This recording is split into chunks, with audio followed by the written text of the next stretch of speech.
Hello friends. Previous class में अपन ने different type of pyramid system पढ़ा। इकोसिस्टम में पिरामिड्स क्या होता है, इसकी इम्पोर्टेंस पढ़ी। कितने टाइप ऑफ पिरामिड्स होते हैं, इनकी इम्पोर्टेंस पढ़ी। पिरामिड्स ऑफ नंबर्स क्या होते हैं, कैसे बनते हैं, एनर्जी फ्लो किस वे में होता है इकोसिस्टम में, इन सब के बारे में अपन ने जानकारी ली। इकोसिस्टम में पिरामिड्स, नंबर ऑफ पिरामिड पढ़ा, बायोमास के पिरामिड्स पढ़े और एनर्जी के पिरामिड्स पढ़े। एनर्जी के पिरामिड्स अपन ने पढ़े थे, तो एनर्जी के पिरामिड्स के बाद में डिफरेंट टाइप ऑफ इकोसिस्टम्स होते हैं जिनमें एनर्जी फ्लो कैसे होती है। डिफरेंट टाइप ऑफ इकोसिस्टम अपन ने थोड़ा सा डिस्कस इस बात पे कर लेते हैं कि डिफरेंट टाइप ऑफ इकोसिस्टम में सबसे पहले ग्रासलैंड इकोसिस्टम आएगा, मैराइन इकोसिस्टम आएगा, फॉरेस्ट इकोसिस्टम आएगा, और कौन कौन से इकोसिस्टम होते हैं उन सब पे डिस्कस करेंगे। इन इकोसिस्टम में एनर्जी फ्लो किस वे में होता है, यूनिडायरेक्शनल वे में होता है, मल्टी डायरेक्शनल वे में होता है। एनर्जी फ्लो, एनर्जी आती कहाँ से है और एक इस इकोसिस्टम से दूसरे इकोसिस्टम को कैसे कनेक्ट करती है। तो फर्स्ट ऑफ ऑल सन से एनर्जी ट्रैप होती है, उसका फंक्शन के बारे में अपन बात करेंगे। The functioning of ecosystem depend on the flow of energy matter, means energy के फ्लो पे इकोसिस्टम का फंक्शन, इकोसिस्टम का कार्य निर्भर करता है। इकोसिस्टम किस तरह से वर्क करता है, किस तरह से कार्य करता है, ये इस बात पे डिपेंड करता है कि उसमें एनर्जी फ्लो किस वे में होता है। मैटर्स जो होते हैं उसमें, उन मैटर में मैटर मीन्स जो एबायोटिक एंड बायोटिक कंपोनेंट होते हैं, उनको कैसे इफेक्ट करते हुए एनर्जी फ्लो होता है, वो उस इकोसिस्टम के फंक्शन या कार्य वर्क को डिपेंड करता है। The most importance tenth feature of energy flow is it unidirectional. Most of all unidirectional होता है। नेक्स्ट स्लाइड में अपन इस बात पे भी डायग्रामेटिक रिप्रेजेंटेशन देके कि most of energy flow is unidirectional on one way flow. The energy captured by autotrophs, autotrophs जो स्वपोषी पादप होते हैं वो सूर्य से एनर्जी कैप्चर करते हैं, एनर्जी का वहाँ से कैप्चर होना स्टार्ट हो। सनलाइट को फोटोसिंथेसिस, प्रकाश संश्लेषण के द्वारा एनर्जी कैप्चर करके डिफरेंट इकोसिस्टम में फ्लो करते हैं, है ना। इससे क्या होता है कि न्यूट्रिएंट, कार्बन, नाइट्रोजन और जो भी है विच मूव्स फ्रॉम साइक्लिक मैनर्स, एक चक्रीय आकार में, जिससे बायोजियो साइकिल भी कंटिन्यू होती है और डिफरेंट प्रोड्यूसर लेवल से कार्निवोरस से सेकेंडरी, टर्सरी कार्निवोरस में होते हुए ये अपनी साइकिल कंप्लीट करते हैं। कंप्लीट करते हुए जैसे फूड चेन है ना, फूड चेन के through energy not resumed in the food chain, also the energy of flow, the energy follows the two thermodynamics के दो नियम को फॉलो करते हुए एनर्जी फ्लो होती है। फर्स्ट तो है फर्स्ट लॉ ऑफ थर्मोडाइनमिक्स और सेकंड है सेकंड लॉ ऑफ थर्मोडाइनमिक्स। थोड़ा सा इसके बारे में बात कर सकते हैं। फर्स्ट लॉ ऑफ थर्मोडाइनमिक्स ऊष्मागतिकी का प्रथम नियम और ऊष्मागतिकी के द्वितीय नियम को फॉलो करते हुए एनर्जी फ्लो होता है इकोसिस्टम के अंदर, है ना। ये फर्स्ट लॉ ये कहता है कि the energy can neither be created, energy को उत्पन्न नहीं किया जा सकता है और न ही इसको डिस्ट्रॉय किया जा सकता है, बट इसको एक फॉर्म से दूसरे फॉर्म में, एक रूप से दूसरे रूप में ट्रांसफॉर्म किया जा सकता है। मीन्स ऊर्जा न तो उत्पन्न की जा सकती न नष्ट की जा सकती है, परंतु इसको एक रूप से दूसरे रूप में परिवर्तित की जा सकती है। तो सोलर एनर्जी जो होती है, सूर्य की ऊर्जा होती है, उसको पादपों द्वारा, प्रोड्यूसर्स द्वारा या इकोसिस्टम के फर्स्ट लेवल के द्वारा उसको कन्वर्ट किया जाता है बायोकेमिकल एनर्जी में, और बायोकेमिकल एनर्जी को डिफरेंट कंज्यूमर लेवल में फ्लो की जाती है ना। और ऊर्जा का जो सेकंड नियम है, ऊष्मागतिकी का जो सेकंड नियम है, थर्मोडायनेमिक्स का जो सेकंड नियम है, उसके अकॉर्डिंग एक ट्रॉपिक लेवल से दूसरे ट्रॉपिक लेवल में एनर्जी पास होती है, तो उसमें से 90% एनर्जी लॉस होता है, केवल 10% एनर्जी ही एक ट्रॉपिक लेवल से दूसरे ट्रॉपिक लेवल के लिए यूजफुल होती है। ये अपन ने डिफरेंट टाइप ऑफ इकोसिस्टम और इसमें अच्छी तरह से पढ़ा था। अब आ गए अपन मेजर टाइप ऑफ इकोसिस्टम। कौन कौन से इकोसिस्टम मुख्य इकोसिस्टम होते हैं उनमें अपन बात करते हैं। सबसे पहले लैंड बेस्ड इकोसिस्टम हो गया, फ्रेश वाटर बेस्ड इकोसिस्टम हो गया, मैरीन इकोसिस्टम हो गया। वेरियस टाइप अनेक प्रकार के इकोसिस्टम होते हैं जो ऑपरेट होते हैं। सेल्फ सफिशिएंट इंटरेक्टिंग सिस्टम होते हैं बायोस्फीयर के, है ना।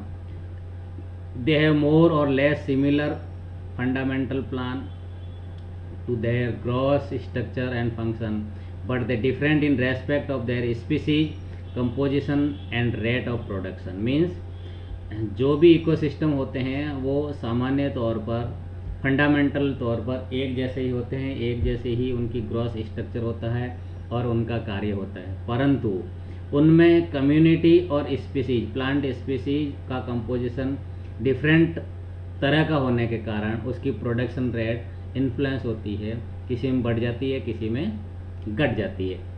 लैंड बेस्ड इकोसिस्टम में सबसे पहले लैंड इकोसिस्टम की बात करेंगे। टेरेस्ट्रियल इकोसिस्टम भी आता है जो डिपेंड रहता है large number on climatic and soil, means climatic factor और सॉयल पे डिपेंड रहता है। हायर प्लांट्स पे डिपेंड रहता है, सीड प्लांट्स पे भी मैक्सिमम, एनिमल्स पे भी डिपेंड रहता है। एनिमल्स में vertebrates, microbes, dominant on land. The major terrestrial communities consist of herbivorous, means जो टेरेस्ट्रियल इकोसिस्टम है उसमें ज़्यादातर कम्युनिटी हर्बीवोरस प्लांट्स की होती है, उसके बाद सर्ब्स की होती है, ग्रासेस की होती है, ट्री की होती है, और number of insects, arthropods, birds, है ना। इसी तरह से फॉरेस्ट इकोसिस्टम की बात करते हैं। लैंड इकोसिस्टम में जो सबसे डोमिनेंट इकोसिस्टम आएगा वो फॉरेस्ट इकोसिस्टम है। फॉरेस्ट इकोसिस्टम में एटमॉस्फेरिक गैसेज होती है, ट्रेस एलिमेंट भी होते हैं जो कंप्लीट इकोसिस्टम को डिस्टर्ब कर सकते हैं।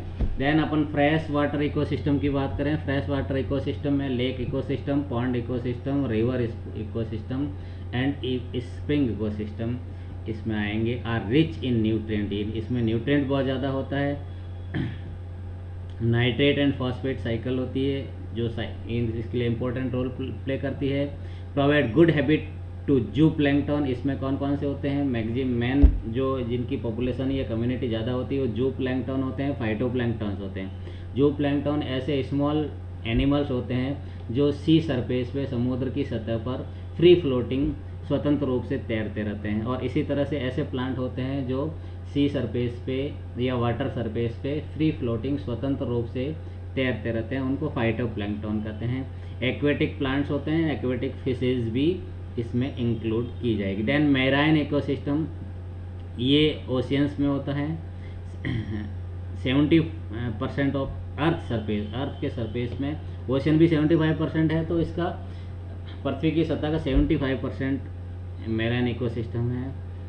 इसकी खूब सारे मैराइन एल्गी होती है, एनिमल्स होते हैं, जू प्लैंकटन होते हैं, फिशेस होते हैं, रेप्टाइल्स होते हैं, बर्ड्स होते हैं, मैमल्स होते हैं जो वाटर में, ओशियंस में रहते हैं, और लार्ज क्वांटिटी होती है इसमें, है ना। तो अपन अब इससे इसी से रिलेटेड बात, जैसे एक और इकोसिस्टम आता है जिसको वेटलैंड इकोसिस्टम कहते हैं। Although this is the part of land ecosystem, yet we can separated it from the forest ecosystem and land wetland ecosystem, है ना।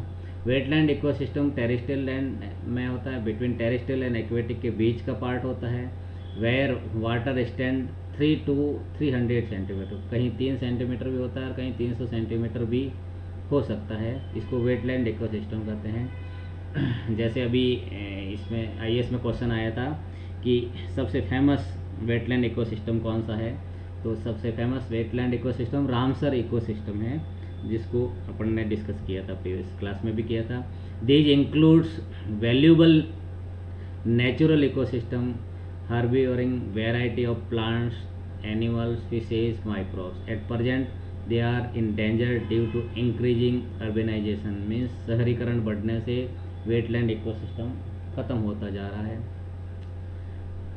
देन मैंग्रोव इकोसिस्टम, मैंग्रोव भी वेजिटेशन आप जानते हो, दलदली भूमि में पाए जाने वाले प्लांट्स को मैंग्रोव कहते हैं।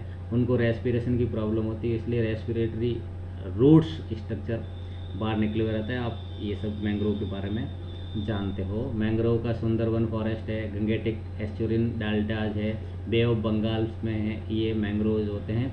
इनका अपना एक इकोसिस्टम होता है और इसमें प्लांट स्पीसीज होती है और वाइल्ड एनिमल्स भी इसमें इंक्लूड किए जाते हैं। तो फर्स्ट ऑफ ऑल जो सोलर एनर्जी है उसको प्लांट ट्रैप करते हैं, प्लांट्स के बाद इसको हर्बीवोरस कंज्यूम करते हैं, फिर कार्निवोरस करते हैं और फिर ह्यूमन बींग्स करते हैं। एनर्जी फ्लो की ही बात हो रही थी इसकी पहले।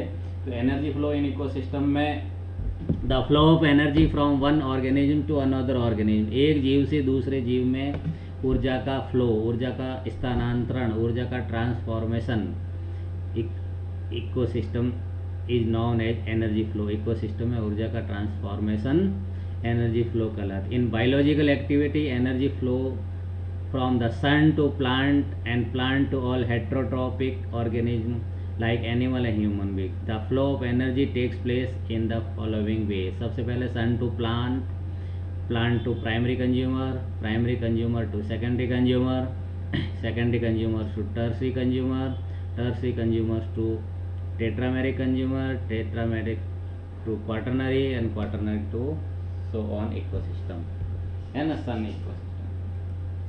इसी तरह से डिफरेंट टाइप ऑफ इकोसिस्टम की अगर अपन बात कर रहे हैं तो ये लैंड इकोसिस्टम में फर्स्ट इकोसिस्टम जो अपन देख रहे हैं this is desert ecosystem. Desert ecosystem itself play a very important role for ecosystem है ना। इसमें डेजर्ट इकोसिस्टम में क्या होगा, जीरोफिटिक कंडीशंस बहुत ज़्यादा राइज करेगी, जैसे इसमें हाई टेम्परेचर होगा, इंटेंस ऑफ सनलाइट होगी और लो वाटर होगा। फ्लोरा रेयर फ्लोरा होगा, flora and fauna very poor होगा। स्केटर्ड हैबिटेट में छितरे हुए अलग अलग स्थानों पर, जैसे ये की ट्री है तो दूसरा ट्री बहुत दूर होगा, इसके आसपास भी नहीं होगा। ऑर्गेनिज्म आर जीरिक एडेप्टेशन मीन्स मरुस्थलीय एडेप्टेशंस होते हैं, अनुकूलताएं पाई जाती है जिससे ये विपरीत परिस्थितियों में कैसे सर्वाइव कर सकते हैं। स्केरली पॉपुलेट मीन्स पॉपुलेशन बहुत ही कम होती है, छितराई हुई होती है, अलग अलग जगह पर होती है, स्केटर्ड होती है ना। डेजर्ट इकोसिस्टम का भी अपना एक इम्पोर्टेंट रोल है। टाइप्स ऑफ डेजर्ट इकोसिस्टम की अगर अपन बात करें तो सैंड डेजर्ट इकोसिस्टम होता है। स्टोनी डेजर्ट मीन्स डेजर्ट कितनी तरह के हो सकते हैं, इसके लिए बात करते हैं अपन। सबसे पहले रेत का जो होता है डेजर्ट होता है ना। उसके बाद पत्थरों का भी डेजर्ट होता है। डेजर्ट रॉक्स का, चट्टानों का होता है। प्लेट्यू का भी डेजर्ट होता है, पठारों का भी डेजर्ट होता है, जहाँ दूर दूर तक वेजिटेशन नहीं होती है। उन प्लांट को सर्वाइव करने के लिए डिफरेंट एडेप्टेशंस को एडप्ट करने पड़ते हैं। माउंटेन डेजर्ट होता है और कोल्ड डेजर्ट होता है। जैसे आपने देखा रेत ही रेत होती है जीरोफिटिक, उसमें मरुस्थल में उसी तरह से बर्फ़ ही बर्फ़ होती है चारों तरफ, तो वो कोल्ड डेजर्ट होती है। वहाँ भी प्लांट को सर्वाइव करने के लिए डिफरेंट टाइप ऑफ एडेप्टेशंस को यूज़ किया जाए। इसी तरह से इकोसिस्टम की बात करें तो इनका भी अपना एक अलग फर्दर इकोसिस्टम, जैसे sand desert ecosystem, stone desert ecosystem, rock desert या sand ecosystem, stone ecosystem, rock ecosystem, plateau ecosystem, mountain ecosystem. यहाँ भी एक इकोसिस्टम मैनेज होता है जो एक साइक्लिक वे में एनर्जी फ्लो करता है, एक ट्रॉपिक लेवल से दूसरे ट्रॉपिक लेवल में एनर्जी फ्लो करता है। वो एनर्जी फ्लो डिफरेंट वे में होता हुआ वापस साइक्लिक फॉर्म में एटमॉस्फेयर के थ्रू होता हुआ different organism and non biotic and non biotic factor को कंप्लीट करता है। इसी तरह से जैसे आपको ये एग्जांपल दिखाया गया है सैंड डेजर्ट, ये है मरुस्थलीय धोरे जो रेतीले टीले जिनको कहा जाता है। ये इसमें complete no other things is there, only sand sand sand. There are different type of sand dunes, mobile sand dunes, barchan sand dunes. कुछ होते हैं जो आज यहाँ पे होते हैं रेत हवा के साथ, वो अगर आप कल सुबह उठ के देखेंगे तो वो दूसरे डायरेक्शन में चले जाते हैं। मोबाइल होते हैं, मोटाइल होते हैं। इसी तरह से वर्चन सैंड ड्यून्स हो जिस पे किसी तरह के कोई प्लांट की स्पीसीज कुछ नहीं दिखता है, सिर्फ रेत एंड रेत ही दिखती है। तो इसमें भी ऑर्गेनिज्म रहते हैं, just like this is rock ecosystem है ना, रॉक डेजर्ट। इसमें खूब सारे, एक भी प्लांट नहीं है, टोटली एक्सपोज हिल्स आते हैं, छोटे मोटे यहाँ प्लांट आकर के बेस में जहाँ पे सॉइल इकट्ठी हो जाती है वहाँ पे ग्रो करते हैं। इसी तरह से स्टोन, ये देखो पत्थर ही है, तो ये स्टोन डेजर्ट में भी कुछ नहीं होता। ये माउंटेन डेजर्ट है, कम्प्लीटली एक्सपोज हिल, कोई भी छोटे मोटे प्लांट होते हैं पर इकोसिस्टम यही कन्वर्जन में करते हैं, बाकी है ना। इसी तरह से cold desert, only ice is there, nothing is there, है ना। तो features of desert ecosystem, desert ecosystem के क्या लक्षण होते हैं? लक्षण में सबसे पहले रेनफॉल होती है, रेनफॉल बहुत ही लिमिटेड होती है, बहुत ही कम होती है। टेम्परेचर की बात करते हैं, टेम्परेचर एक्सट्रीम होता है, बहुत ज़्यादा टेम्परेचर होता है। सॉइल ही पर्टिकुलर वे की होती है, जैसे सॉइल की बात करते हैं तो अगर मरुस्थल है तो उसमें बालू रेत होगी, स्टोन है तो स्टोनी सॉइल डिफरेंट होगी, माउंटेन है तो माउंटेन में सॉइल अलग होगी। इसी तरह से लाइट की बात करते तो लाइट भी डायरेक्ट आती है, किसी तरह के प्लांट्स वगैरह नहीं होते हैं, तो इंटेंसिटी ऑफ लाइट बहुत ज़्यादा हाई हो जाती है। Plant and animal are adopted to life, means यहाँ पे इनको सर्वाइव होने के लिए, प्लांट और एनिमल को अपनी लाइफ सर्वाइव करने के लिए बहुत ज़्यादा एडप्टेशन की ज़रूरत है। इसमें हर चीज़ की एक्सट्रीम होती है जिसमें उनकी लाइफ सर्वाइव करना चैलेंज होता है लाइफ के लिए। Function of desert ecosystem, function of desert ecosystem में आएगा सोलर एनर्जी रिसोर्सेज होती है, मिनरल का रिसोर्स, वेरी गुड, मिनरल में बहुत ज़्यादा मिनरल, सोलर एनर्जी डायरेक्ट होती है, उसमें कोई प्लांट होते ही नहीं जिनको ट्रैप कर सकता है, और मिनरल्स भी बहुत ज़्यादा होते हैं, मिनरल्स का भी ये फंक्शन होता है। नेक्स्ट क्लास में कल अपन ग्रासलैंड इकोसिस्टम की बात करेंगे, आज अपन डेजर्ट इकोसिस्टम तक ही इसका ये कंप्लीट रखते हैं।